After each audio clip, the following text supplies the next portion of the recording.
அன்புக்குரிய சகோதர சகோதரிகளே, நம்முடைய ஆண்டவராகிய இயேசு கிறிஸ்துவின் நாமத்தினாலே அன்பையும் வாழ்த்தலையும் தெரிவித்துக் கொள்கிறோம். விசேஷமாக நிறைவேறும் நீதி என்கிற தலைப்பின் கீழாக ஆண்டவருடைய சத்தியங்களை நம்ம தொடர்ந்து பார்த்துட்டு இருக்கோம். கடைசியாக பார்த்த அந்த 24ஆம் பாகத்தில் என்ன பார்த்துருந்தோம்னு சொல்லி பார்த்தீங்கன்னா, அந்த முதல் பையனுடைய தொடர்ச்சியாக பார்த்துருந்தோம் இல்லையா? அப்படின்னா ஆத்மா அப்படின்றது சிந்திக்கக்கூடிய செயல்படக்கூடிய மனுஷன்தான் ஆத்மாவை தவிர வேறு எதுவுமே ஆத்மா கிடையாது. மற்ற எல்லா கருத்துக்களும் உலகத்திலிருந்து பிசாசினால் உண்டான கருத்துக்கள்ன்றதை நம்ம தெரிஞ்சுக்கிட்டோம். சரிங்களா? அப்படின்னா அது ஒரு சின்ன சந்தேகம் நமக்கு இருந்துச்சு. லாசர், ஐஸ்வர்யவான் சொல்லக்கூடிய ரெண்டு முக்கியமான நபர்களை முன்னிறுத்தி ஆண்டவர் ஒரு காரியத்தை லூக்கா 16ஆம் அதிகாரத்தில் பேச்சிருக்காரு. மரித்து போன லாசரும் ஐஸ்வர்யவானும் உயிர்த்தெழுந்து மரித்து உயிர்த்தெழுந்த ஆபிரகாம் அடியில் படுத்திருக்கிறாங்க. அவன் மரித்தவங்க உயிர்த்தெழுந்து வர முடியுமே அப்படின்ற ஒரு எண்ணத்தை இந்த லூக்கா 16ஆம் அதிகாரம் உருவாக்குது இல்லை. அப்போ அதுக்கு என்ன பதில்ன்ற மாதிரி சில கேள்விகள் நமக்கு இருந்துச்சு இல்லையா? அதை என்ன பண்ண போகிறோம்னா, இன்றைக்கு நம்ம 25ஆம் பாகத்துக்குள்ளாக கடந்து போய் நம்ம பார்க்க போகிறோம். அப்படின்னா அந்த முதல் பையனுடைய 3ஆம் பாகத்துக்குள்ளாக நம்ம உள்ள போக போகிறோம். சரிங்களா? இந்த சம்பவம் எங்கே இருக்குன்றத முதல்ல நம்ம படிச்சுட்டு அதில் என்ன சொல்ல வரான்றதை முதல்ல புரிஞ்சுக்கிட்டு அதுக்குள்ளமா இருக்கக்கூடிய உண்மைக்குள்ளே கடந்து போகலாம். சரிங்களா? லூக்கா 16ஆம் அதிகாரம் 19ஆம் வசனத்தில் படிக்கலாம். லூக்கா 16ஆம் அதிகாரம் 19ஆம் வசனம் முதல். ஐஸ்வர்யமுள்ள ஒரு மனுஷன் இருந்தான். அவன் ரத்தாம்பரமும் விலையேறப்பட்ட வஸ்திரமும் தரித்து அனுதினமும் சம்பிரமமாய் வாழ்ந்து கொண்டிருந்தான். ஸோ முதல்ல ஒரு மனுஷனை நம்ம கிட்ட அறிமுகப்படுத்துறாரு. பேர் சொல்லப்படலை, பட் ஐஸ்வர்யமுள்ள ஒரு மனுஷன் இருந்தார். அவருடைய வாழ்க்கை முறைமைகள் எப்படி இருக்குன்னு சொல்லி பார்த்தீங்கன்னா, அவர் ரத்தாம்பரம் லக்ஸரியஸ் லைஃப், பர்பிள் இங்கிலீஷில் போட்டிருப்பாங்க, ட்ரெஸ் போட்டிருக்காராம். டெய்லியுமே அவர் வாழ்க்கை பார்த்தீங்கன்னா ஒரு ரிச் லைஃப் வாழ்ந்துட்டு இருக்கான்றதாங்க சொல்றாங்க. சரிங்களா? 20ஆம் வசனம். லாசரு என்று பேர் கொண்ட ஒரு தரித்திரனும் இருந்தான். அவன் பருக்கள் நிறைந்தவனால் அந்த ஐஸ்வர்யனுடைய வாசல் அருகே கிடந்து அவனுடைய மேஜையிலிருந்து விழும் துணிக்கைகளினாலே தன் பசியை ஆற்ற ஆசையாக இருந்தான். இன்னொரு மனுஷன் என்ன பண்றாருன்னா இங்க அறிமுகப்படுத்துறாரு. அவருக்கு ஒரு பேரை நம்ம ஆண்டவர் கொடுக்குறாரு. லாசர்னு சொல்லக்கூடிய ஒரு தரித்திரன் இங்க இருந்தாரு அப்படின்னு சொல்றாரு. அவருடைய அடையாளங்கள் பார்த்தீங்கன்னா அப்படியே வித்தியாசமா எதிர்மறையா இருக்குது. அந்த ஐஸ்வர்யவானுடைய அடையாளங்கள் பார்த்தீங்கன்னா ரத்தாம்பரமும் வெளியேறப்பட்ட ட்ரெஸ் போட்டு டெய்லியுமே ரொம்ப லக்ஸரியஸ் லைஃப் வாழ்ந்துட்டு இருக்கார். இவர் தரித்திரன். உடம்பு ஃபுல்லாக எப்படி இருக்குன்னு சொல்லி பார்த்தீங்கன்னா பருக்கள் இருக்குதான், சோர்ஸ் இங்கிலீஷில் போட்டிருப்பாங்க, SORES சோர்ஸ்ன்னு சொல்லி போட்டிருப்பாங்க. புண்கள் இருக்குதுன்னு சொல்லி பார்க்குறோம். அவர் என்ன எதிர்பார்க்குறாருன்னா, அவர் அதிகமான பசியாக இருக்கார். அப்படி பசியாக இருக்கும்போது இந்த ஐஸ்வர்யவான் அவருடைய மேஜையிலேருந்து விழக்கூடிய சில துணிக்கைகளை எனக்கு கிடைச்சா போதும் அப்படின்னு சொல்லி அவருடைய வாசல் அருகே படுத்துட்டு இருக்கார். இதெல்லாம் பிக்சர்ஸ் காமிக்கார், நல்லா மைண்ட்ல வச்சுக்கோங்க. சரியா? படிங்க அடுத்தது. 21ஆம் வசனம். அவனுடைய மேஜையிலிருந்து விடும் துணிக்கைகளினாலே தன் பசியை ஆற்ற ஆசையா இருந்தான். நாய்கள் அவன் பருக்கை நக்கிற்று. பாத்தீங்களா? மேஜையிலிருந்து கீழே விடக்கூடிய அந்த துணிக்கைகளை சாப்பிட்றதுக்கு ஆசையாக வெயிட் பண்ணிட்டு இருக்காரு. நாய்கள் அவருடைய பருக்களை என்ன ஆயிடுச்சுன்னா நக்கி போட்டுருச்சு அப்படின்னு சொல்லி சொல்றாங்க. சரியா? அடுத்தது 22ஆம் வசனம். பின்பு அந்த தரித்திரன் மரித்து தேவதூதரால் ஆபிரகாமுடைய மடியிலே கொண்டு போய் விடப்பட்டான். ஐஸ்வர்யவானும் மரித்து அடக்கம் பண்ணப்பட்டான். அடுத்த நாய்க்கு சரி பார்த்தீங்கன்னா இங்க சொல்லக்கூடிய அந்த பிக்சர்ல ஒரு உண்மையை பேசிட்டு வர்றாரு ஆண்டவர். என்ன ஆச்சுன்னா, இந்த லாசர் மரிச்சிட்டார். மரித்த உடனே அவர் யாருடைய மடியில் போய் அடக்கம் பண்ணப்பட்டார்னு சொல்லி பார்த்தீங்கன்னா, மரித்து ஆபிரகாமுடைய மடியில் போய் கொண்டு போய் விடப்பட்டான்னு சொல்லி காமிக்கிறாங்க. புரிஞ்சுங்களா? மடியும் படிங்க வசனம். 22ஆம் வசனம். பின்பு அந்த தரித்திரன் மரித்து தேவதூதரால் ஆபிரகாமுடைய மடியிலே கொண்டு போய் விடப்பட்டான். பார்த்தீங்களா? அந்த தரித்திரன் மரித்து ஆபிரகாமுடைய மடியில் போய் கொண்டு விடப்பட்டாராம். யாரு கொண்டு போய் விட்டதுன்னு சொல்லி பார்த்தீங்கன்னா, தேவதூதர்கள் கொண்டு போய் அவரை விட்டுட்டான்னு சொல்லி அங்கே சொல்றாரு. சரிங்களா? அடுத்து பார்த்தீங்கன்னா, இந்த ஐஸ்வர்யவானும் மரிச்சு அடக்கம் பண்ணப்பட்டார். அவருக்கு அடுத்த அடையாளங்கள் கிடையாது. இந்த தரித்திரன் மாதிரியே அடையாளங்கள் அவருக்கு கிடையாது. தரித்திரன் மரிச்ச உடனே ஆபிரகாம் மடியில் தேவதூதர்களால் கொண்டு போய் விடப்பட்டார். ஆனால் இவர் மரிச்சு அடக்கம் பண்ணப்பட்டார் சொல்லப்பட்டுச்சுங்க. சரிங்களா? 23ஆம் வசனம். பாதாளத்திலே அவன் வேதனைப்படுகிற போது தன் கண்களை ஏறெடுத்து தூரத்திலே ஆபிரகாமையும் அவன் மடியிலே லாசருவையும் கண்டான். பாத்தீங்களா? அந்த ஐஸ்வர்யமுள்ள மனுஷன் மரித்து அடக்கம் பண்ணப்பட்டார். இப்ப அடுத்தது சொல்லிட்டாரு, எங்க போயிட்டாராம்? பாதாளத்துல வேதனைப்படுறாராம். அப்படி வேதனைப்படும் போது தூரத்துல பார்க்கிறார். யாரை பார்க்கிறாரு? ஆபிரகாமையும் அவருடைய மடியில இந்த தரித்திரனாகிய லாசர் என்ன பண்றாருன்னா இருக்கிறாங்க. அதை பார்த்து என்ன பண்றாருன்னா அவங்க கிட்ட சில விஷயங்களை கேட்கறதுக்கு ஆசைப்படுறாரு. அவர் படிங்க. 24ஆம் வசனம். அப்பொழுது அவன், தகப்பனாகிய ஆபிரகாமே, நீர் எனக்கு இறங்கி லாசரு தன் விரலின் நுனியை தண்ணீரில் தோய்த்து என் நாவை குளிர பண்ணும்படி அவனை அனுப்ப வேண்டும்.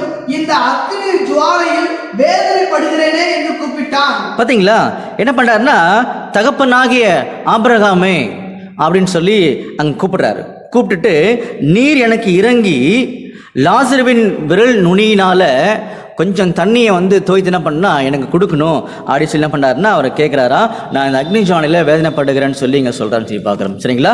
ஸோ இதெல்லாம் நல்லா பார்த்துக்கோங்க. ஒரு அடையாளங்கள் உள்ளே இருக்குது, நம்ம கண்டுபிடிக்க போகிறோம். சரிங்களா? அடுத்தது 25ஆம் வசனம்.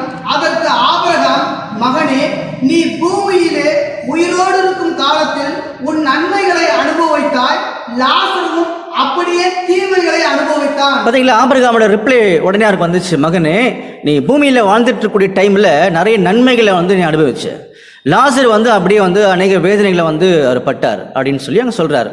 அதை நினைத்துக்கொள், இப்பொழுது அவன் தேற்றப்படுகிறான், நீயோ வேதனைப்படுகிறாய். பாத்தீங்களா, இப்பொழுது அவன் தேற்றப்படுகிறான், நீ வேதனைப்பட்டு இருக்க, அதை நினைச்சுக்கோ அப்படின்னு சொல்லி சொல்றார்.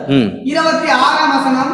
அதுவும் அல்லாமல் இவ்விடத்திலிருந்து உங்களிடத்திற்கு கடந்து போகவும் அவ்விடத்திலிருந்து எங்களிடத்திற்கு கடந்து வரவும் மனது உள்ளவர்களுக்கு கூடாதபடிக்கு எங்களுக்கும் உங்களுக்கும் நடுவே பெரும் பிளவு உண்டாக்கப்பட்டிருக்கிறது என்றான். பாத்தீங்களா, அடுத்து வந்து ஆபிரகாம் ரொம்ப கிளியரா ஸ்ட்ரிக்டா சொல்லிட்டார்.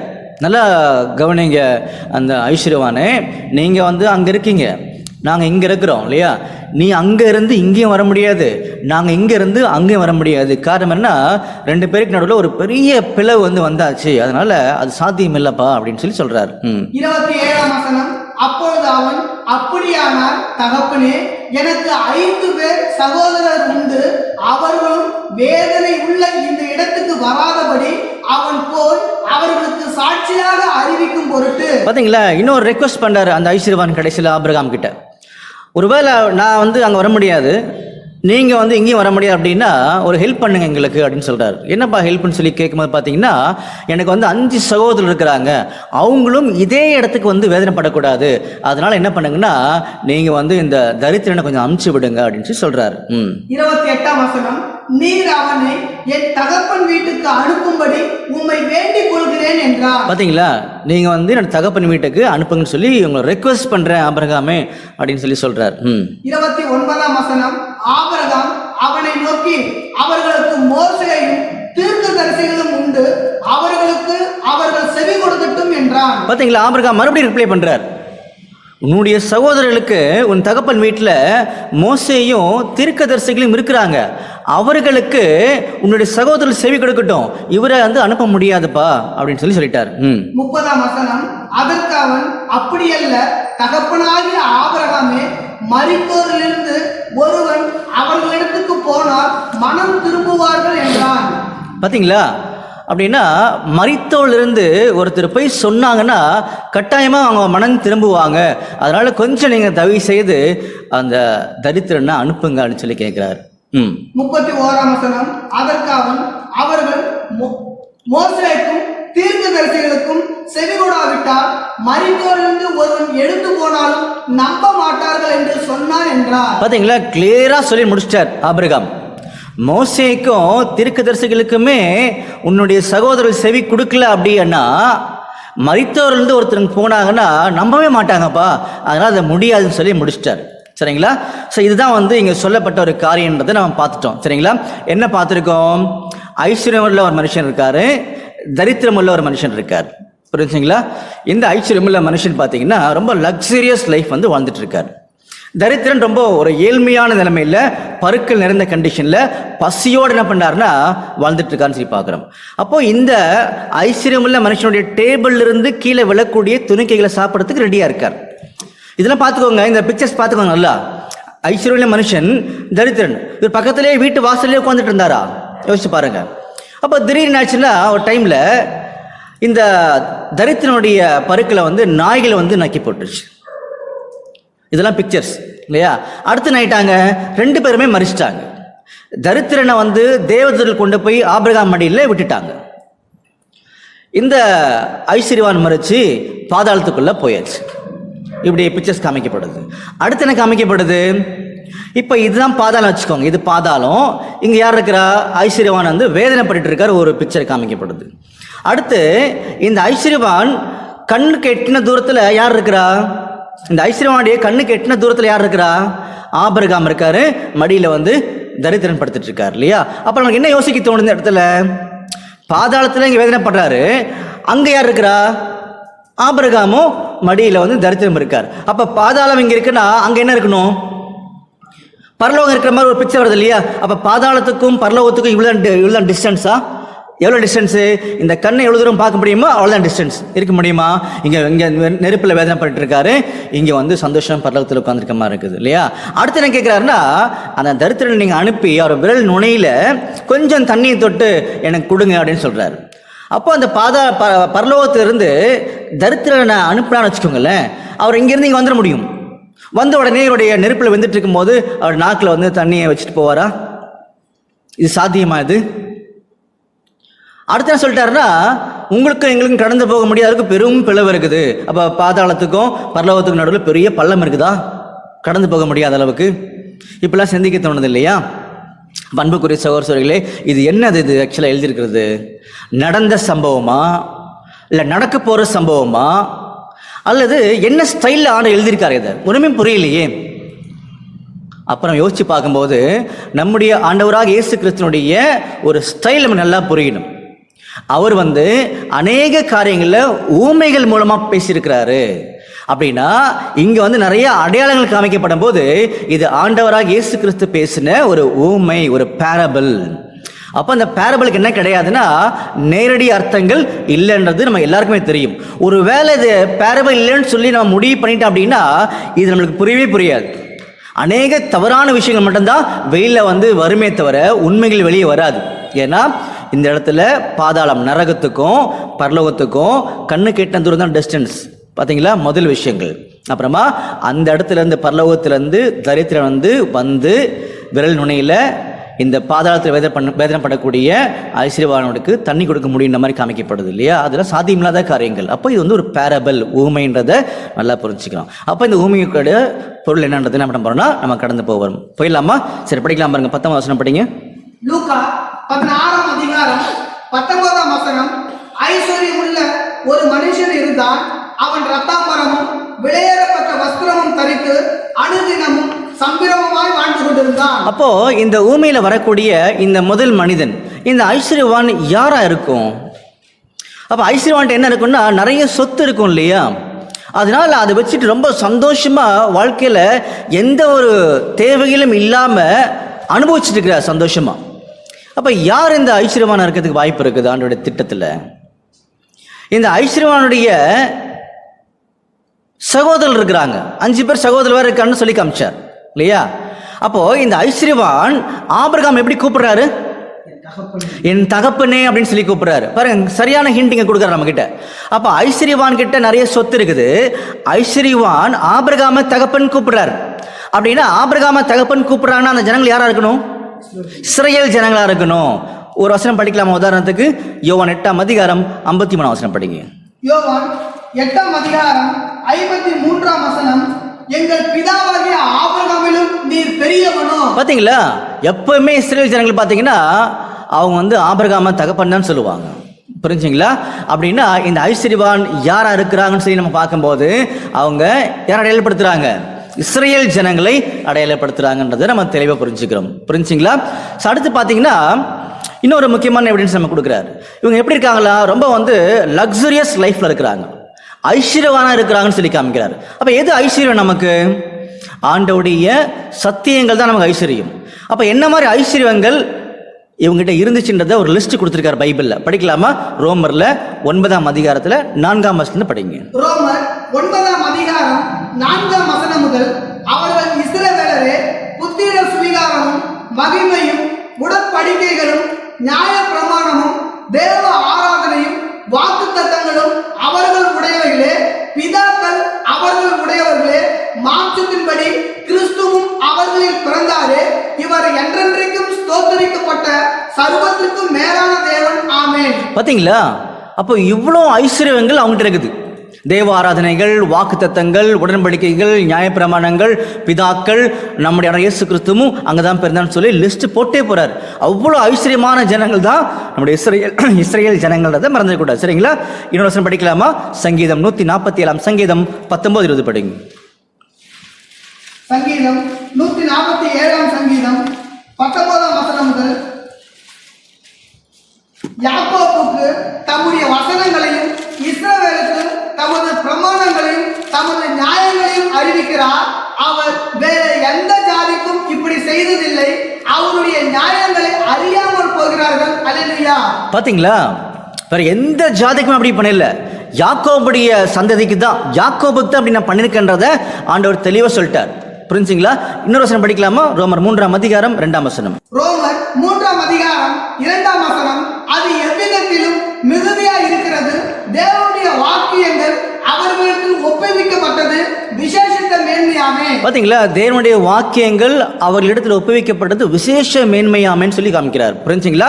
அப்படின்னா இந்த ஐஸ்வர்யவான் யாரை அடையாளப்படுத்துறாரு இந்த ஊமையிலன்னு சொல்லி பார்க்கும்போது இஸ்ரேல் ஜனங்களை அடையாளப்படுத்துறாங்கன்றதை நம்ம புரிஞ்சுக்கிறோம். அப்படின்னா பர்டிகுலரா ஏன் இஸ்ரேல் ஜனங்கள் சொல்றதுக்கு காரணம் என்னன்றதை நம்ம பார்த்துட்டோம். ஏன்னா அவங்க கிட்ட தான் எல்லா விதமான சொத்துக்கள் என்ன பண்ணாருன்னா சத்தியங்கள் ஆண்டவர் கொடுத்து வச்சிருந்தாரு. அதுக்கப்புறமா ஆபிரகாம் தான் அவனுடைய தகப்பன்றதை பார்த்தோம் இல்லையா? அப்போ இந்த மாதிரி காரணங்கள் இருக்கிறதுனால இதை தெளிவுபடுத்திட்டாருன்னு பார்க்குறோம். சரிங்களா? அடுத்தது யார் இருக்கா நம்ம கிட்ட? அந்த தரித்திரன் இருக்கார். லாசருன்னு சொல்லக்கூடிய ஒரு தரித்திரன் அங்கே இருக்கிறாருன்னு சொல்லி பார்க்குறோம் இல்லையா? அப்போ அந்த தரித்திரனுடைய அடையாளம் என்ன? அவர் பார்த்தீங்கன்னா உடம்பு ஃபுல்லாக பருக்கள் இருக்குதான். இதுதான் அவருடைய அடையாளங்கள். அப்போ தரித்திரன் சொல்லும் போதே அவர் எந்த ஒரு ஐஸ்வர்யம் இல்லாத நிலைமையில் இருக்கான்றது கன்ஃபார்ம் பண்ணியாச்சு. அப்போ ஐஸ்வர்யம் இல்லைன்னா அவன்கிட்ட என்ன இல்லை? ஆண்டவுடைய உண்மைகள் சத்தியங்கள் எதுவுமே இல்லாத ஒரு நிலைமையில அவங்க இருக்கிறாங்க. சரிங்களா? அப்படி இருக்கும்போது அவங்க உடம்பு ஃபுல்லாக என்ன இருக்குன்னா பருக்கள் இருக்கான். அப்போ இந்த பருக்கள் எதை அடையாளப்படுத்தும் அப்படின்னு கண்டுபிடிச்சிட்டோம்னா இந்த தரித்திரன் யாரை அடையாளப்படுத்துறாங்கிறத ஈஸியாக நம்ம கண்டுபிடிக்க ஆரம்பிச்சிடலாம். புரிஞ்சுங்களா? அப்போ பருக்கள் எதை அடையாளப்படுத்தும்? கொஞ்சம் யோசிச்சு பாருங்களேன். கண்டுபிடிச்சிடலாமா? பாருங்க. யோபு 2-7 வசனம் படிங்க. யோபு 2-7 வசனம். அப்பொழுது சாத்தான் கர்த்தருடைய சந்ததியை விட்டு புறப்பட்டு யோபின் உள்ளங்கால் தொடங்கி அவன் உச்சந்தலை மட்டும் கொடிய பருக்களால் அவனை வாதித்தான். பாத்தீங்களா என்ன பண்ண ஆரம்பிச்சான்னு சொல்லி பாத்தீங்கன்னா, யோபுடைய உச்சந்தலை முதல் உள்ளங்கால் வரைக்கும் கொடிய பருக்களால் வாதிக்கப்பட்டான்னு சொல்லி பார்க்குறேன் இல்லையா? அப்போ பருக்கள் எது அடையாளப்படுத்துன்னு சொல்லி பார்த்தீங்கன்னா, அது யோபுக்கு கிடைச்ச தண்டனை கிடையாது. யோபுக்கு ஒரு சோதனை இல்லையா? அப்படின்னா இந்த பருக்கள் பார்த்தீங்கன்னா ஆண்டவுடைய ஃபேவர்லேருந்து மாறி இருக்கக்கூடிய ஒரு சூழ்நிலைகள், ஆண்டோடைய ஃபேவரை இழந்த ஒரு சூழ்நிலைகள், ஃபேவர் இல்லாத ஆண்டோடைய அனுகிரகம் கிருபைகள் இல்லாத ஒரு சூழ்நிலை பார்த்தீங்கன்னா அடையாளப்படுத்தி காமிக்குது இல்லையா? அப்படின்னா தரித்திரன் யாரை அடையாளப்படுத்துவாங்க? சரிங்களா? இப்போ அங்கே காமிக்கப்பட்ட அடையாளத்தை பார்த்தீங்கன்னா தரித்திரன் சொல்லும் போது அவங்ககிட்ட என்ன இல்லை? அவங்க ஐஸ்வர்யமா இல்லை. அப்படின்னா ஐஸ்வர்யம் எதை அடையாளப்படுத்துன்னு சொல்லி நம்ம பார்த்தோம் இல்லையா? ஆண்டவுடைய சத்தியங்கள். அப்போ ஆண்டவுடைய சத்தியங்கள் இல்லாத ஒரு குரூப் தான் தரித்திரன் அடையாளப்படுத்துகிறாங்க. ரெண்டாவது பார்த்தீங்கன்னா உடம்பு ஃபுல்லாக பருக்கள் இருக்குது. பருக்கள் பார்த்தீங்கன்னா ஆண்டவுடைய ஃபேவர் இல்லாத ஒரு சூழ்நிலை. அப்படின்னா இது ரெண்டுமே யாரை அடையாளப்படுத்துன்னு சொல்லி பார்த்தீங்கன்னா புறஜாதிகள் அடையாளப்படுத்துது. புறஜாதிகள் கிட்ட தான் ஆண்டவுடைய சத்தியங்கள் இல்லை, ஆண்டவுடைய ஃபேவர் இல்லை. அப்படின்னா இந்த தரித்திரன் ஐஸ்வர்யவானை பார்க்குறாங்க. அவங்க ரொம்ப ஐஸ்வர்யமாக இருக்கிறாங்க, நல்லா சாப்பிட்றாங்க இல்லையா?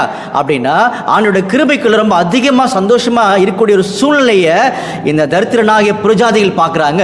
அதில் கொஞ்சம் எங்களுக்கு கிடைக்குமா அப்படின்னு சொல்லி ரொம்ப அதிகமாக வாஞ்சையோட பசியோடு என்ன பண்ணுறாங்கன்னா உட்காந்துட்டு இருக்காங்களாம். இதை நம்முடைய ஆண்டர் பார்த்தீங்கன்னா ஒரு இன்சிடென்ட்டில் ஒரு சம்பவத்தில் அருமையாக சொல்லி காமிச்சிக்காரு. படிக்கலாமா? மார்க்கு 7-26 வசனம். மார்க்கு 7-26 வசனம் முதல். அந்த ஸ்திரீ சீரோபெனிக்கியா தேசத்தலாகிய கிரேக்க ஸ்திரீயா இருந்தால் அவள் தன் மகளை பிடித்திருந்த பிசாசை துரத்திவிட வேண்டும் என்று அவரை வேண்டிக் கொண்டாள். இயேசு அவளை நோக்கி, முந்தி பிள்ளைகள் திருப்தி அடையட்டும், பிள்ளைகளின் அப்பத்தை எடுத்து நாய்க்குட்டிகளுக்கு போடுகிறது நல்லதல்ல என்றார். அதற்கு அவன், மெய்தான் ஆண்டவரே, ஆயினும் மேஜையின் கீழ் இருக்கும் நாய்க்குட்டிகள் பிள்ளைகள் சிந்துகிற துணிக்கைகளை தின்னுமே என்றார். பார்த்தீங்களா அன்புக்குரிய சகோதர சகோதரிகளே, ரொம்ப அருமையான ஒரு பொருத்தமான ஒரு விளக்கத்தை நம்முடைய ஆண்டர் இந்த தரித்திரனுக்கு காமிச்சிருக்கார் இல்லையா? மார்க் 7:26 படிக்கும்போது அந்த கிரேக்க ஸ்திரீ ஒரு புறஜாதி ஸ்திரீ. அவங்க என்ன கேட்குறான்னு ஆண்டவர்கிட்ட போயிட்டு, ஆண்டவரே என்னுடைய மகள் சுகம் இல்லாமல் இருக்கிறாங்க, கொஞ்சம் குணப்படுத்துங்க ஆண்டவர்னு சொல்லும்போது, இல்லைம்மா அப்படி கிடையாது, முன்னாடி பிள்ளைகள் யார், இஸ்ரேல் ஜனங்கள், அவங்க நல்லா சாப்பிட்டு திருப்தி ஆட்டும், அவங்களுடைய அப்பத்தை எடுத்து நாய்க்குட்டிகள், யார் நாய்க்குட்டிகள், அப்போது கிரேக்க ஸ்திரீ புறஜாதிகளுக்கு போடுறது நல்லது கிடையாது அப்படின்னு சொல்லி தெளிவாக சொல்லிட்டாங்க இல்லையா. அப்படின்னா இந்த அம்மா அந்த மேஜையிலேருந்து கீழே வரக்கூடிய துணிக்கைகளை சாப்பிட்றதுக்கு ஆசையாக இருக்கிற மாதிரி அவங்க சொன்னாங்க. புரிஞ்சுங்களா? இதை நம்முடைய ஆண்டவர் தான் அங்கே அருமையாக சொல்லி காமிச்சிட்டார். புரிஞ்சுங்களா? அப்போ அன்புக்குரிய சகோதர சகோதரிகளே, இந்த இடத்துல நம்ம பேரபிளில் லூக்கா 16ஆம் அதிகாரத்தில் வரும்போது இந்த தரித்திரனும் அந்த மேஜையிலிருந்து கீழே விழக்கூடிய துணிக்கைகளை சாப்பிட்றதுக்கு ஆசையாக இருந்திருக்காரு. அப்படின்னா மேஜை ஆண்டவுடைய பிரமாணங்கள், அந்த பிரமாணத்திலிருந்து வரக்கூடிய துணிக்கை ஆசீர்வாதங்களை சாப்பிட்றதுக்கு புறஜாதிகளும் ரொம்ப ஆவலாக பசியாக இருந்திருக்கிறாங்கன்றதை சொல்லி காமிக்கிறாங்க. இந்த சூழ்நிலையில் அந்த தரித்திரனாகிய புறஜாதிய அந்த பருக்கில் நாய்கள் நக்கி போட்டுருச்சுன்னு சொல்லி காமிக்கிறாங்க. புரிஞ்சுங்களா? அப்படி என்ன அர்த்தம்? நம்ம ஏற்கனவே பார்த்துருக்கோம், இந்த பருக்கள்ன்றது ஆண்டவுடைய ஃபேவரை இழந்த ஒரு நிலைமைன்றது, இல்லாத ஒரு நிலைமைன்றதை நம்ம பார்த்துருக்கோம் இல்லையா. அப்படின்னா இந்த நாய்கள் பருக்கள் நக்கி போட்டுச்சுன்னா என்ன அர்த்தம்? அப்போ அவங்களுக்கு அந்த ஃபேவர் கிடைக்கல, ஃபேவருக்காக ஏங்குறாங்க. அந்த ஏக்கத்தில் நாய் நக்கிற மாதிரி. அப்போ நாய் நக்குறது என்ன அர்த்தம்? கொஞ்சம் ஒரு ஸ்மூத்தன் பண்ண மாதிரி இல்லையா, அந்த சூழ்நிலையை கொஞ்சம் ஆறுதல் படுத்துற மாதிரி. எப்படி யோபுக்கு ஃபுல்லாக பருக்கள் இருந்துச்சு இல்லையா, அப்போ யோபு ஆறுதல் படுத்துகிற மாதிரி யார் வந்தா? பிரஜாதிகள் வரல, யோபுடைய நண்பர்கள் வந்தாங்க இல்லையா. அந்த மாதிரி இந்த தரித்திரனை நாய் நக்கி போட்டுச்சா என்ன அர்த்தம்னா, புரஜாதிகள் என்ன பண்ணாங்கன்னா ஆறுதல் கொடுத்துக்கிட்டாங்கன்னு சொல்லி பார்க்குறோம். ஃபார் எக்ஸாம்பிள் ப்ராக்டிக்கலாக பார்க்கும்போது பாருங்க, நான் ஒரு தரித்திரனாக இருக்கிறேன், சகோதரர் இன்னொருத்தர் தரித்திரனாக இருக்காரு, இன்னொருத்தர் பார்த்தீங்கன்னா ஒரு மிகப்பெரிய பணக்காரர் இருக்காரு. நான் அப்போ பணக்காரர்கிட்ட போயிட்டு எனக்கு ஒரு சில உதவிகளை கேட்குறாரு, எனக்கு கொடுக்கல இல்லையா. அப்போ எனக்கு யார் ஆறுதல் சொல்கிறா? எனக்கு கூட இருக்கக்கூடிய தரித்திரனாகி நண்பன் தான் ஆறுதல் சொல்கிறார் இல்லையா. அந்த மாதிரி இந்த இடத்துல தரித்திரன நாய்கள் நக்கி போட்டுச்சு என்ன அர்த்தம்னா, புரஜாதிகளுக்கு பார்த்தீங்கன்னா அந்த இடத்துல ஆறுதல் கொடுத்துட்டாங்கன்னு சொல்லி காமிக்காரு. அதுக்கப்புறம் பார்த்தீங்கன்னா ஒரு டைம் ஆன உடனே மறிச்சிட்டாங்க. யாரு? தரித்திரனும் மறிச்சாச்சு, அதாவது புரஜாதி தரித்திரனும் மறிச்சாச்சு, அந்த இடத்துல ஐஸ்வரனாகிய இஸ்ரேல் ஜனங்களும் மறிச்சிட்டாங்கன்னு சொல்லி காமிக்கிறாங்க. இது எதுக்கு அடையாளமா இருக்குது அப்படின்னு சொல்லி பார்த்தீங்கன்னா, ரொம்ப அருமையான ஒரு திட்டத்தை பார்த்தீங்கன்னா ஆண்டவர் உள்ள வச்சிருக்காரு நமக்கு புரியும்படியாக. அப்ப மறிக்கிறது பார்த்தீங்கன்னா, இந்த தரித்திரன் மறித்த உடனே எங்க போயிட்டாரு? ஆபிரகாமுடைய மடியில போயாச்சு. புரிஞ்சுங்களா? இந்த ஐஸ்வர்யவான் மறிச்ச உடனே எங்க போயிட்டாரு? பாதாளத்துக்கு போயிட்டாரு, நெருப்புல வேதனைப்படுறாரு. இதுதான் அடையாளங்கள். சொல்லர்த்தமா மரணத்தை அடையாளப்படுத்தல அப்படின்னா, அவங்க இன்னொரு நிலைமைக்குள்ள என்ன பண்றாங்கன்னா அங்க கடந்து போற மாதிரி எங்க காமிக்கிறாங்க. புரிஞ்சுங்களா? அப்படின்னா இந்த புறஜாதிகள் என்ன ஆயிட்டாங்கன்னா மறிச்சு ஆபிரகாம் மடியில போயிட்டாங்க. அப்போ அவங்க பழைய நிலைமையிலிருந்து மறிக்கிறது, பழைய நிலைமையிலிருந்து மாறி என்ன பண்ணிட்டாங்கன்னா இன்னொரு நிலைமைக்குள்ள போயாச்சு. அந்த நிலைமைக்குள்ள போகும்போது அவங்க எங்க இருக்கிறாங்க? ஆபிரகாமுடைய மடியில் இருக்கிறாங்க. அப்போ ஆபிரகாமுடைய மடியில் இருக்கிறாங்கன்னா என்ன அர்த்தம்? நல்லா புரிஞ்சுக்கோங்க. ஆபிரகாமுடைய மடியில் இருக்கிறாங்க என்ன அர்த்தம்னா, ஆபிரகாம் கிட்ட ஆண்டவர் கொடுத்த எல்லா விதமான ஆசீர்வாதத்துக்குள்ளேயும் யார் வந்தாச்சு? இப்போ புறஜாதிகள் வந்துட்டாங்க. தெளிவான வசனங்கள் நம்ம படிக்கலாமா? கலாத்தியர்ல 3ஆம் அதிகாரத்துல 8ஆம் வசனம் படிங்க. கலாத்தியர் 3ஆம் அதிகாரம் 8ஆம் வசனம். மேலும் தேவன் விசுவாசத்தினாலே புறஜாதிகளை நீதிமான்கள் ஆக்குகிறார் என்று வேதம் முன்னாக கண்டு உனக்குள் சகல ஜாதிகளும் ஆசீர்வதிக்கப்படும் என்று ஆபிரகாமுக்கு சுவிசேஷமாய் முன்னறிவித்தது. அப்படின்னா ஆபிரகாம்கிட்ட சுவிசேஷம் எங்க சொல்லி இருந்தார் அவரு? படிக்கலாமா? ஆதியாகமம் 22ஆம் அதிகாரம் 17ஆம் வசனம் படிங்க. ஆதியாகமம் 22ஆம் அதிகாரம் 17ஆம் வசனம். நான் உன்னை ஆசீர்வதிக்கவே ஆசீர்வதித்து உன் சந்ததியை வானத்து நட்சத்திரங்களைப் போலவும் கடற்கரை மணலைப் போலவும் பெருகவே பெருக பண்ணுவேன் என்றும் உன் சந்ததியார் தங்கள் சத்துருக்களின் வாசல்களை சுதந்தரித்துக் கொள்வார்கள் என்றும் நீ என் சொல்லுக்கு கீழ்ப்படிந்தபடினால் உன் சந்ததிக்குள் பூமியில் உள்ள சகல ஜாதிகளும் ஆசீர்வதிக்கப்படும் என்றும் என் பேரில் ஆணையிட்டேன் என்று கர்த்தர் சொல்கிறார் என்றார். பாத்தீங்களா அன்புக்குரிய சகோதர சகோதரிகளே, ஆபிரகாம்கிட்ட சுவிசேஷமாக முன் அறிவித்த அந்த ஆசீர்வாதத்துக்குள்ள விசுவாசத்தின் மூலமாக இப்ப யார் வந்துட்டாங்க? புறஜாதிகள் வந்துட்டாங்க. அப்ப ஆபிரகாம் மடியில இந்த தரித்திரன் மரித்து அங்க இருக்கிறார். என்ன அர்த்தம்னா, தரித்திரன் அந்த நிலைமையிலிருந்து மாற்றப்பட்டு அவர் விரும்பின அந்த ஃபேவருக்குள்ள ஆசீர்வாதத்துக்குள்ள வந்துட்டன்றதை ஆண்டவர் அடையாளப்படுத்தி காமிக்கிறார். அப்படி அவங்களை கொண்டு போய் விட்டது யாரு? தேவதூதர்கள் அப்படி சொல்லி காமிக்கிறாங்க. அப்ப தேவதூதர்கள் யாருக்கு அடையாளமா இருக்கிறாங்க? படிக்கலாமா? சங்கீதம் 103 20ஆம் சங்கீதம் படிங்க. சங்கீதம் 103ஆம் சங்கீதம் 20ஆம் வசனம். கர்த்தருடைய வார்த்தையை கேட்டு அவருடைய வசனத்தின்படி செய்கிற பலத்த சௌரியவான்களாகிய அவருடைய தூதர்களே அவரை ஸ்தோத்திரியுங்கள். பாத்தீங்களா, இந்த இடத்துல தூதர்கள் சொல்லி யார் அடையாளப்படுத்தி காமிக்கிறாங்கன்னா அவருடைய வார்த்தையின்படி செய்யக்கூடிய ஆண்டவருடைய பிள்ளைகள் அடையாளப்படுத்தி காமிக்கிறாங்க. அப்படின்னா இந்த சத்தியங்கள் ஆண்டோடைய பிள்ளைகள் மூலமாக புறஜாதிகளில் போய் புறஜாதிகள் என்ன பண்ணிட்டாங்கன்னு சொல்லி பார்த்தீங்கன்னா ஆபிரகாமுடைய ஆசீர்வாதத்துக்குள்ள வந்துட்டன்றதை அடையாளப்படுத்தி காமிக்கிறாங்க. அன்புக்குரிய சகோதரர்களே, கரெக்டாக ஆண்டவர் என்ன பண்ணியிருக்காருன்னா ஆண்டோடைய திட்டங்களை புரிய வச்சிருக்காருன்றதை நான் மறந்துடக்கூடாதுன்னு சொல்லி பார்க்குறேன் இல்லையா. அப்படின்னா தரித்திரன் மரித்து அப்படின்னா அந்த நிலைமையிலிருந்து மாறி ஒரு ஃபேவருக்குள்ள ஆசீர்வாதத்துக்குள்ள உள்ள வந்தாச்சு. எந்த ஃபேவருக்குள்ள? ஆண்டவர் ஆபிரகாம் மூலமாக ஏற்படுத்தின அந்த ஆசீர்வாதத்துக்குள்ள புறஜாதிகள் வந்துட்டாங்க. கொண்டு போய் விட்டது யாரு? தேவ தூதர்கள். அப்ப தேவ தூதர்கள் யாருக்கு அடையாளம்? ஆண்டவருடைய சத்தியம் சொல்லக்கூடிய பிள்ளைகளுக்கு அடையாளம். அந்த பிள்ளைகள் மூலமா சத்தியத்துக்குள்ள யார் வந்துட்டாங்க? புறஜாதிகள் வந்துட்டாங்க. இதை குறித்து கூட அருமையான ஒரு வசனம் பார்த்தீங்கன்னா அப்போஸ்தலனாகிய பவுல் மூலமாக பவுலுடைய காரியத்துல சொல்லப்பட்டிருக்குன்னு சொல்லி பார்க்கிறோம். படிக்கலாமா? அப்போஸ்தலர் 13ஆம் அதிகாரம் 46ஆம் வசனம். அப்போஸ்தலர் 13ஆம் அதிகாரம் 46ஆம் வசனம். அப்பொழுது பவுலும் பர்னபாவும் தைரியம் கொண்டு அவர்களை நோக்கி, முதலாவது உங்களுக்கு தேவ வசனத்தை சொல்ல வேண்டியதா இருந்தது, நீங்களோ அதை தள்ளி உங்களை நித்திய ஜீவனுக்கு அபாத்திரராக தீர்த்து கொள்கிறபடினா இதோ நாங்கள் புறஜாதிகளுக்கு போகிறோம். பாத்தீங்களா? அப்படின்னா முதல்ல இந்த ஆசீர்வாதத்துக்கு இந்த பிளஸ்ஸிங்க்கு தகுதியான ஜனங்கள் யார் தான்? இஸ்ரேல் ஜனங்கள் தான். பாருங்க, அதுல ரொம்ப அருமையா சொல்லிக்கிற பாருங்க.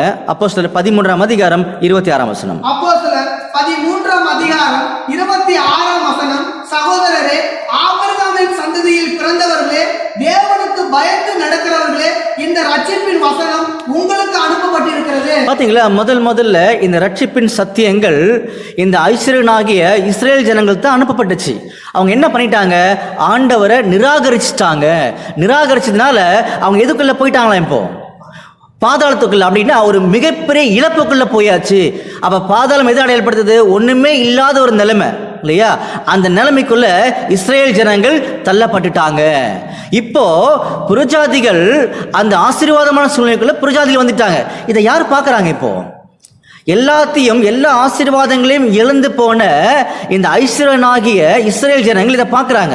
இதை பார்க்கும்போது ஆபிரகாம்கிட்ட பேசுகிறாங்க, என் தகப்பனே அப்படின்னு சொல்லி கூப்பிடுறாங்க இல்லையா? அப்படி கூப்பிடும்போது எனக்கு அந்த தரித்திரன் மூலமாக புறஜாதி மூலமாக ஒரு சொட்டு தண்ணீர் எனக்கு கொடுங்க அப்படின்னு சொல்லி கேட்குறாங்க. பாருங்க, தண்ணீர் எதுக்கு அடையாளமா இருக்குன்னு சொல்லி பார்த்தீங்கன்னா ஆண்டவருடைய சத்தியங்கள். படிக்கலாமா? யோவான் 4ஆம் அதிகாரம் 14ஆம் வசனம். யோவான் 4ஆம் அதிகாரம் 14ஆம் வசனம். நான் கொடுக்கும் தண்ணீரை குடிக்கிறவனுக்கோ ஒரு காலம் தாகம் உண்டாகாது. நான் அவனுக்கு கொடுக்கும் தண்ணீர் அவனுக்குள்ளே நித்திய ஜீவகாலமாய் ஊறுகிற நீரூற்றாய் இருக்கும் என்றார். பாத்தீங்களா? அப்படின்னா இந்த ஐஸ்வர்யனாகிய இஸ்ரேல் ஜனங்கள் ஆண்டவருடைய ஃபேவரை இழந்து போய் சத்தியத்தை இழந்து போய் ஆண்டவரை நிராகரிச்சதுனால எல்லா ஆசீர்வாதங்களும் யாருக்கு போயிருச்சு? இப்போ புறஜாதிகளுக்கு போயிருச்சு. அதனால இவங்களுக்கு இப்ப அதிகமா தாகம் வந்துருச்சு. ஒரு சொட்டு தண்ணி எங்களுக்கு கொடுங்களேன் அப்படின்னு சொல்லி அவங்க கெஞ்சுறாங்க. உடனே ஆபிரகாம் என்ன சொல்றாரு அப்படின்னா, ஆபிரகாம் யார் அடையாளப்படுத்துறாங்கன்னா ஆண்டவருடைய பிளஸ்ஸிங்ஸ் ஆசீர்வாதத்தை அடையாளப்படுத்துறாங்க இல்லையா? அப்ப ஆண்டவருடைய ஆசீர்வாதம் என்ன ரிப்ளை பண்ணுதுன்னா, பூமியில நீங்க வாழ்ந்த டைம்ல எல்லா விதமான ஆசீர்வாதமும் உங்களுக்கு தான் இருந்துச்சு. ஆனா நீங்க என்ன பண்ணிட்டீங்க? அது எல்லாத்தையும் நிராகரிச்சிட்டீங்க. புரிஞ்சுங்களா? அப்படின்னா இப்ப என்ன பண்றாங்கன்னா, இப்ப புறஜாதிகள் தேற்றப்படுறாங்க. அதனால மறுபடியும் உங்களுக்கு அந்த மிகப்பெரிய ஆசீர்வாதம். எந்த ஆசீர்வாதம்? நம்முடைய ஆண்டவர் இயேசு கிறிஸ்து கூட பரலோகத்தில் உட்கார்ந்து ஆளுகை செய்யக்கூடிய அந்த ஆசீர்வாதத்தை ஒரு தேசமாக நீங்கள் இழந்து போயிட்டீங்க. யார்கிட்ட சொல்றாங்க? இந்த ஐஸ்வர்யனாகிய இஸ்ரேல் ஜனங்கள் சொல்றாங்க, ஒரு தேசமாக நீங்க இழந்து போயிட்டீங்க. இனிமே மறுபடியும் அது உங்களுக்கு கிடைக்கிறதுக்கான வாய்ப்புகள் இல்லைன்னு சொல்லி அவர் தெளிவா சொல்லிட்டார். சரிங்களா? பாருங்க, அடுத்த வசனம் படிக்கலாம். லூக்கா 16ஆம் அதிகாரம் 25ஆம் வசனம் படிங்க. லூக்கா 16ஆம் அதிகாரம் 25ஆம் வசனம். அதற்கு ஆபிரகாம், மகனே, நீ பூமியிலே உயிரோடு இருக்கும் காலத்தில் உன் நன்மைகளை அனுபவித்தார். பாத்தீங்கன்னா ஏற்கனவே பார்த்துட்டோம் நன்மைகளை அனுபவித்தான்னு சொல்லி பாத்தீங்கன்னா பாருங்க. உதாரணத்துக்கு உபாகமம் 32ல 15ஆம் வசனம் படிங்களேன். உபாகமம் 32ஆம் அதிகாரம் 15ஆம் வசனம். கொழுத்து போய் உதைத்தான், கொழுத்து தூளித்து நிலம் துண்ணின போது தன்னை உண்டாக்கின தேவனை விட்டு தன் ரட்சிப்பின் கண்மலையை அசட்டை பண்ணினான். கூறினான். பாத்தீங்களா, யெஷூரன் யாருன்னு சொல்லி பாத்தீங்கன்னா யாக்கோபு, இஸ்ரேல் ஜனங்கள் தான் சொல்லிட்டு இருக்காரு. அவர் கொழுத்து போய் அப்படின்னா நல்ல கொழுமையான பதார்த்தங்கள், விலையேறப்பெற்ற ஆசீர்வாதங்கள், சத்தியங்கள் தான் அந்த யாக்கோபாகிய இஸ்ரேல் ஜனங்கள் கொடுக்கப்பட்டுச்சு. அதனால தான் நீ இந்த பூமியில உயிரோடு கூடிய நாட்கள்ல நன்மை அனுபவித்தாய் அப்படின்னு சொல்லி காமிச்சார். சரிங்களா, மறுபடியும் படிங்க லூக்கால. லூக்கா 16 அதிகாரம் 25 வசனம். அதற்கு ஆபிரகாம், மகனே, நீ பூமியிலே உயிரோடு இருக்கும் காலத்தில் உன் நன்மைகளை அனுபவித்தாய், லாசருவும் அப்படியே தீமைகளை அனுபவித்தார். அப்போ உங்களுக்கு அதிகமான ஆண்டோட கிருபையும் ஃபேவரும் ஆசீர்வாதம் இருக்கும்போது புரஜாதிகளுக்கு எதுவுமே இல்லாம அவங்க வேதனைப்பட்டு இருந்தாங்க. சரிங்களா, இதுதான் நடந்த சம்பவம் அப்படின்றார். அதை நினைத்துக்கொள், இப்பொழுது அவன் தேற்றப்படுகிறான், நீயோ வேதனைப்படுகிறாய். பாத்தீங்களா, இப்பொழுது அவங்க புரஜாதிகள் ஆசீர்வாதத்துக்குள்ள வந்ததுனால அவர்கள் தேற்றப்படுகிறார்கள், நீங்க வேதனைப்படுறீங்க. ஏன்னா நீங்க ஆண்டவராகிய இயேசு கிறிஸ்துவை நிராகரிச்சிட்டீங்க. அப்போஸ்தலனாகிய பவுல் சொல்லி காமிச்சார் இல்லையா, எங்க படிச்சோம் அதை? அப்போஸ்தலர் 13:46 படிச்சோம் இல்லையா? அந்த மாதிரி நிராகரிச்சதுனால இன்னைக்கு ஆசீர்வாதங்கள் புரஜாதிட்ட வந்துருச்சுன்றது சொல்லி காமிக்கிறாங்க. ஆனா இஸ்ரேல் ஜனங்களோட ஏக்கங்கள் எப்படி இருக்குதா? இப்ப மறுபடியும் படிங்க 26 வசனம். அதுவும் அல்லாமல் இவ்விடத்திலிருந்து உங்களிடத்துக்கு கடந்து போகவும் அவ்விடத்திலிருந்து எங்களிடத்துக்கு கடந்து வரவும் மனது உள்ளவர்களுக்கு கூடாதபடிக்கு எங்களுக்கும் உங்களுக்கும் நடுவே பெரும் பிளவு உண்டாக்கப்பட்டிருக்கிறது என்றார். பாத்தீங்களா, அப்ப ஆபிரகாம் தெளிவா சொல்றாரு, அவங்க ஏக்கங்களை புரிஞ்சுக்கிட்டு. இஸ்ரேல் ஜனங்களோட ஏக்கங்கள் ஏதாவது சின்ன ஃபேவர் ஆசீர்வாதங்களுக்கு கிடைக்குமா இப்பொழுதுன்னு சொல்லி அவங்க பார்க்குறாங்க. அப்படி பார்க்கும்போது இல்லை, அப்படி கிடையாது, ஒரு பெரிய பிளவு வந்தாச்சு அப்படின்னா உங்களுக்கு இனிமேல் அந்த ஆசீர்வாதம் கிடைக்காது. அந்த ஆசீர்வாதங்கள் எங்கே போயிடுச்சுன்னா புரஜாதிகளுக்குள்ளே போயிருச்சுன்னு சொல்லி காமிச்சிட்டார் இல்லையா? அப்போது உங்களுக்கும் எங்களுக்கும் கடந்து போக முடியாத அளவுக்கு ஒரு பெரிய பிளவு வந்திருக்குது. ஆசீர்வாதங்கள் உங்கள் கையை விட்டு வெளியே போயாச்சு, இனிமேல் அது வாய்ப்பு கிடையாதுன்றதை சொல்லி காமிச்சிட்டார். புரிஞ்சுங்களா? அடுத்தது 27 வசனம். அப்பொழுது அவன், அப்படியானால் தகப்பனே, எனக்கு 5 பேர் சகோதரர் உண்டு, அவர்களும் வேதனை உள்ள இந்த இடத்துக்கு வராதபடி அவன் போய் அவர்களுக்கு சாட்சியாக அறிவிக்கும் பொருட்டு. பாத்தீங்களா, இப்ப என்ன பண்றாருன்னா அந்த ஐஸ்வரனாகிய இஸ்ரேல் ஜனங்கள் ஒரு ரெக்வஸ்ட் முன்னாடி வைக்கிறாங்க. இஸ்ரேல் ஜனங்கன்ற போது ஒட்டுமொத்த இஸ்ரேல் ஜனங்கள் இல்லையா? இப்ப என்ன பண்றாங்கன்னா அவங்க ஒரு ரெக்வஸ்ட் வைக்கிறாங்க. இடத்துல என்ன ரெக்வஸ்ட் வைக்கிறாங்க? எங்களுக்கு 5 பேர் சகோதரர் இருக்கிறாங்க அப்படின்னு சொல்லி காமிக்கிறாங்க. அப்போ நம்முடைய ஆண்டவர் இயேசு கிறிஸ்து முதலாம் முறைகளை பேசின ஒரு பேரபிள் இது. இந்த டைம்ல இஸ்ரேல் ஜனங்கள் சொல்லக்கூடிய அந்த தேசத்துக்குள்ள யார் மட்டும் தான் இருக்கிறாங்க? யூதா, பென்யமின் மட்டும் தான் இருக்கிறாங்களே தவிர 10 கோத்திரம் கிடையாது. நல்லா புரிஞ்சுக்கோங்க. இந்த டைம்ல யூதா, பென்யமின் சொல்லக்கூடிய யூதா கோத்திரம் மட்டும்தான் இருக்கிறாங்களே தவிர 10 கோத்திரம் இப்ப கிடையாது. காரணம் என்னன்னா 10 கோத்திரம் அசிரிய ராஜாக்கள் டைம்லேயே சிதறடிக்கப்பட்டு புரஜாதிகளுக்குள்ள மிக்ஸ் பண்ணிட்டாங்க, கலந்து விட்டார் அவரு. சரிங்களா, படிக்கலாமா? 2 ராஜாக்கள் 17 அதிகாரம் 5-6 வசனங்கள், அப்புறம் 24 வசனம் படிங்க. 2 ராஜாக்கள் 17 அதிகாரம் 5 வசனம் முதல். அசிரிய ராஜா தேசம் எங்கும் போய் சமாரியாவுக்கும் வந்து அதை 3 வருஷம் முற்றுகை போட்டிருந்தான். உசையாவின் 9ஆம் வருஷத்தில் அசிரிய ராஜா சமாரியாவை பிடித்து இஸ்ரவேலை அசிரியாவுக்கு சிறையாக கொண்டு போய் அவர்களை கோசை நதி ஓரமான ஆலாகிலும் ஆபோரிலும் மேதியர் பட்டணங்களிலும் குடியேற்றினார். 24ஆம் வசனம். அசிரிய ராஜா பாபிலோனிலும் கூத்தாவிலும் ஆபாவிலும் ஆமாத்திலும் செப்பர்வாயிலும் இருந்து மனுஷரை வரப்பண்ணி அவர்களை இஸ்ரவேல் புத்திரருக்கு பதிலாக சமாரியாவின் பட்டணங்களிலே குடியேற்றினார். இவர்கள் சமாரியாவை சொந்தமாய் கட்டிக்கொண்டு அதன் பட்டணங்களிலே குடியிருந்தார்கள். பாத்தீங்களா, அன்புக்குரிய சகோதர சகோதரிகளே, இந்த இடத்துல இஸ்ரேல் ஜனங்களுடைய ஒரு ரெக்வஸ்ட், எங்களுக்கு இன்னும் 5 சகோதரர் இருக்கிறாங்களே, அவங்களுக்கு அந்த மரித்த தரித்திரனாகிய புரஜாதிகளை அனுப்பி இந்த மாதிரி வேதனைப்பட முடியாத அளவுக்கு, வேதனைகளை வர முடியாத அளவுக்கு அவங்களுக்கு இந்த ஃபேவரை கொஞ்சம் கொடுங்களேன் அப்படின்னு சொல்லி ஆபிரகாம் கிட்ட ஆண்டவருடைய பிளஸ்ஸிங் கிட்ட திட்டத்திட்ட கேட்கும்போது என்ன அருமையான பதில் கொடுக்கப்படும் சொல்லி பார்த்தீங்கன்னா, இப்போ நம்ம கொஞ்சம் புரிஞ்சுக்கணும் இந்த வசனத்தை. சரிங்களா, படிக்கலாம் பாருங்க. வசனம் மறுபடியும் படிங்க. 27 வசனம் படிங்க. லூக்கா 16ஆம் அதிகாரம் 27ஆம் வசனம். அப்பொழுது அவன், அப்படியானால் தகப்பனே, எனக்கு 5 பேர் சகோதரர் உண்டு, அவர்களும் வேதனை உள்ள இந்த இடத்துக்கு வராதபடி அவன் போய் அவர்களுக்கு சாட்சியாக அறிவிக்கும் பொருட்டு. பாத்தீங்களா, அப்படியானால் தகப்பனே, எங்களுக்கு 5 சகோதரர் இருக்கிறாங்கன்னு சொல்லி காமிக்கிறாங்க. அப்ப யார் இந்த 5 சகோதரர் சொல்லி பார்த்தீங்கன்னா, ஏற்கனவே வசனம் படித்தோம். இந்த டைம்ல யூதா, பென்யமின் மட்டும் தான் இருக்கிறாங்க இல்லையா? அப்ப யூதா பென்யமீன் 2 பேர் இருந்தா கூட ஒரு கோத்திரமா தான் அழைக்கப்படுவாங்க. அந்த மாதிரி மீதம் இருக்கக்கூடிய 10 கோத்திரத்தை 5 சகோதரன் சொல்லி இங்க அடையாளப்படுத்தி காமிக்கிறாங்க. புரிஞ்சுங்களா? அப்படி இருக்கும்போது இஸ்ரேல் கோத்திரத்துக்கும் இந்த பிளெஸிங்ஸ் போகட்டுமே சொல்லி ரெக்வெஸ்ட் வைக்கிறாங்க அந்த இடத்துல. புரிஞ்சுங்களா? அடுத்தது 28ஆம் வசனம், நீர் அவனை என் தகப்பன் வீட்டுக்கு அனுப்பும்படி உம்மை வேண்டிக் கொள்கிறேன் என்றார். பாத்தீங்களா? நீர் அவனை என் தகப்பன் வீட்டுக்கு அனுப்பும்படி வேண்டிக் கொள்கிறேன். தகப்பன் வீடு எது? இஸ்ரேல் தேசம் இல்லையா? அப்ப இஸ்ரேல் தேசத்துக்கு மறுபடியுமா இந்த ஃபேவரை நீங்க கொடுங்க ஆண்டவரே அப்படின்னு சொல்லி அவங்க ரெக்வெஸ்ட் வைக்கிறாங்க. 29ஆம் வசனம், ஆபிரகாம் அவனை நோக்கி, அவர்களுக்கு மோசேயும் தீர்க்கதரிசிகளும் உண்டு, அவர்கள் செவி கொடுக்கட்டும் என்றான். பாத்தீங்களா அன்புக்குரிய சகோதர சகோதரிகளே, இது ஆண்டவருடைய திட்டங்கள். இது அருமையா என்ன பண்ணிருக்காருன்னா இந்த பேரபிள்ல சொல்லியிருக்கார். ஒன்ஸ் இஸ்ரேல் ஜனங்கள் பரலோகத்துக்குரிய அந்த அழைப்பை பிளெஸிங்ஸை இழந்து போயிட்டாங்கன்னா மறுபடியும் ஒட்டுமொத்தமா ஒரு தேசமா அவங்களுக்கு இனிமேட்டு வாய்ப்பே கிடையாது. காரணம் என்னன்னா, அவங்களுக்கு நீங்க ரெக்வெஸ்ட் பண்ணீங்க என்கிட்ட இந்த தரித்திரனாகி புரஜாதியை அனுப்பி அவங்களுக்கும் இந்த ஆசீர்வாதத்தை கொடுங்க ஆண்டவரேன்னு நீங்க சொல்றீங்க. ஆனா அவங்க மோசையும் தீர்க்கதரிசியும், அதாவது பழைய ஏற்பாட்டு பிரமாணங்கள் அவங்க கையில இருந்துச்சு, அதுக்கு அவங்க கீழ்ப்படியில.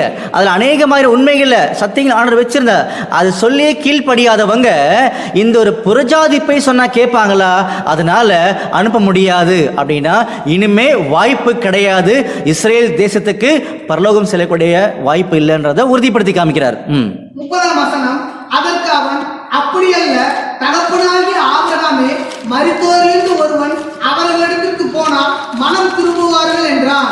பாத்தீங்களா? அப்படி இல்ல தகப்பனே, மரித்தோர் நேரத்தும் இந்த ஆசீர்வாதத்துக்குள்ள வந்த ஜனங்கள் போய் அங்க அவங்க கிட்ட பிரசங்கம் பண்ணாங்கன்னா சொன்னாங்கன்னா அவங்க கேட்டுப்பாங்கன்னு சொல்லும் போது அப்படி அல்ல, அதுக்கான வாய்ப்புகள் கிடையாது. காரணம் என்னன்னா, மோசையும் தீர்க்கதரிசிகளும் டைரக்டா சொல்லியும் கூட பிரமாணங்களை கையில வச்சிருந்தும் கூட இஸ்ரேல் ஜனங்கள் அதுக்கு செவி கொடுக்கல, கீழ்ப்படியல. அதனால அவங்களுக்கு மறுபடியும் அந்த வாய்ப்பு கிடையாது. அவங்க முறித்து போடப்பட்ட கிளைகள் அப்படின்றத உறுதிப்படுத்திட்டார் நம்முடைய ஆண்டவர் இந்த பேரபிள்ல. படிக்கலாமா? ரோமர் 11ஆம் அதிகாரம் 17ஆம் வசனம் படிங்க. ரோமர் 11ஆம் அதிகாரம் 17ஆம் வசனம், சில கிளைகள் முறித்து போடப்பட்டிருக்க. பாத்தீங்களா? சில கிளைகள் முறித்து போடப்பட்டிருக்க, காட்டு ஒலிவ மரமாகிய நீ அவைகள் இருந்த இடத்தில் ஒட்ட வைக்கப்பட்டு ஒலிவ மரத்தின் வேருக்கும் சாரத்துக்கும் உடன் பங்காளியா இருந்தேயானா. பாத்தீங்களா? இப்ப நம்மளை பத்தி பேசிட்டு இருக்கார். அந்த புரஜாதிகளாகிய அந்த தரித்திரன் இந்த ஆசீர்வாதத்துக்குள்ள இப்ப வந்தாச்சு. அந்த கிளைகளை, சில கிளைகளை என்ன பண்றாருன்னா, இஸ்ரேல் ஒட்டுமொத்தமா ஒரு தேசமா அழைப்புக்குள்ள வெளியே தண்ணியாச்சு, இனி வாய்ப்பு கிடையாதுன்றதை உறுதிப்படுத்தி காமிச்சார். புரிஞ்சுங்களா? இப்ப லூக்கால படிக்கலாம் பாருங்க. லூக்கா 16ஆம் அதிகாரம் 31ஆம் வசனம், அதற்கு அவன், அவர்கள் மோசேக்கும் தீர்க்கதரிசிகளுக்கும் செவிகொடாவிட்டால் மரித்தோரிலிருந்து ஒருவன் எழுந்து போனாலும் நம்ப மாட்டார்கள் என்று சொன்னான் என்றார். பாத்தீங்களா? அப்போ இந்த பேரபிள்ல ரொம்ப உறுதியா சொல்லிட்டாரு, இஸ்ரேல் ஜனங்கள் மறுபடியும் எழுந்து போன ஆசீர்வாதத்துக்குள்ள வரதுக்கான வாய்ப்புகளே கிடையாதுன்றதை உறுதிப்படுத்தி காமிச்சார். அப்ப அன்புக்குரிய சகோதர சகோதரிகளே, இப்ப நம்ம பார்த்தது ஒரு பேரபிள். புரிஞ்சுங்களா? அப்படின்னா இதுக்கு நேரடியான ஒரு பொருள் கிடையாது. ஆண்டோட திட்டங்களை சில அடையாளத்துக்குள்ள என்ன பண்ணியிருக்காருன்னா காமிச்சிருக்காருன்றது தான் இங்கே அர்த்தமே தவிர, அந்த இடத்துல பாதாளம் இருக்கின்ற மாதிரியோ செத்து போனவங்க உயிரோட வந்த மாதிரியோ அர்த்தங்கள் இல்லைன்றதை நீங்கள் தெளிவாக புரிஞ்சிருப்பீங்கன்றதை நம்ம நம்புறோம். சரிங்களா? அப்போ கொஞ்சம் ரிவைஸ் பண்ணி பார்க்கும்போது இந்த ஐஸ்வர்யவான் யார் அடையாளப்படுத்துறாங்க? இஸ்ரேல் ஜனங்கள் அடையாளப்படுத்துறாங்க. எப்படி இருக்கிறாங்க? ரொம்ப ஐஸ்வர்யமா இருக்கிறாங்க. அப்படின்னா ஆண்டோட சத்தியங்களை அதிகமாக வாங்கி சந்தோஷமா இருக்கக்கூடிய ஒரு சூழ்நிலையை அடையாளப்படுத்தி காமிக்குது. இந்த இடத்துல தரித்திரனாகிய லாசர் யார் அடையாளப்படுத்துறாங்க? புறஜாதிகள் அடையாளப்படுத்துறாங்க. ஆண்டோடைய சத்தியங்கள் இல்லாம, ஃபேவர் இல்லாம இருக்கக்கூடிய ஒரு சூழ்நிலை அடையாளப்படுத்தி காமிக்கிறாங்க. அந்த நாய் எதை அடையாளப்படுத்தும்? அவங்களும் புறஜாதிகளை அடையாளப்படுத்தி காமிப்பாங்க. அவங்க புறஜாதிகளே ஆறுதல இருந்தாங்க. ஒரு டைம்ல 2 பேருமே மரிச்சாச்சு. ஐஸ்வர்யவானும் மரிச்சாச்சு, புறஜாதியும் மரிச்சாச்சு. அப்படின்னா இந்த இடத்துல இந்த லாசர் ஆகிய புறஜாதி மறிக்கிறது எதுக்கு அடையாளமா இருக்குன்னா, அவங்க முந்தைய நிலைமையிலிருந்து இன்னொரு நிலைமைகளை வந்துட்டாங்க. அப்படின்னா ஆபிரகாமுடைய மடியில வந்துட்டாங்க, ஆசீர்வாதத்துக்குள்ள உள்ள வந்துட்டாங்க புறஜாதிகள். எப்போ வந்தாங்க? இந்த ஐஸ்வர்யவனாகிய இஸ்ரேல் ஜனங்கள் ஆண்டவர் இயேசு கிறிஸ்துவை நிராகரிக்கும் போது, இவங்க இந்த வாய்ப்பை இழக்கும் போது இந்த புறஜாதிகள் வாய்ப்புகளை வந்துட்டாங்க. அப்படின்னா புறஜாதிகள் வாய்ப்புகளை வந்த உடனே அவங்கள வாய்ப்புகளை கொண்டு வந்தது யாரு? ஏஞ்சல்ஸ், தூதர்கள். அப்ப தூதர்கள் யாரு? ஆண்டோட சத்தியங்களை சொல்லக்கூடிய ஆண்டோடைய பிள்ளைகள். கொடுப்பீர்கள். இப்போ புரஜாதிகள் ஐஸ்வர்யத்துக்கு வந்ததுனால இஸ்ரேல் ஜனங்கள் வேதனைப்படுறாங்க. பரலோக ராஜ்யத்தின் அழைப்பு எங்களை விட்டு போயிருச்சு, எங்களுக்கு கொஞ்சம் ஆசீர்வாதம் கொடுங்களேன்னு சொல்லி ஆபிரகாம் கிட்ட கெஞ்சுறாங்க.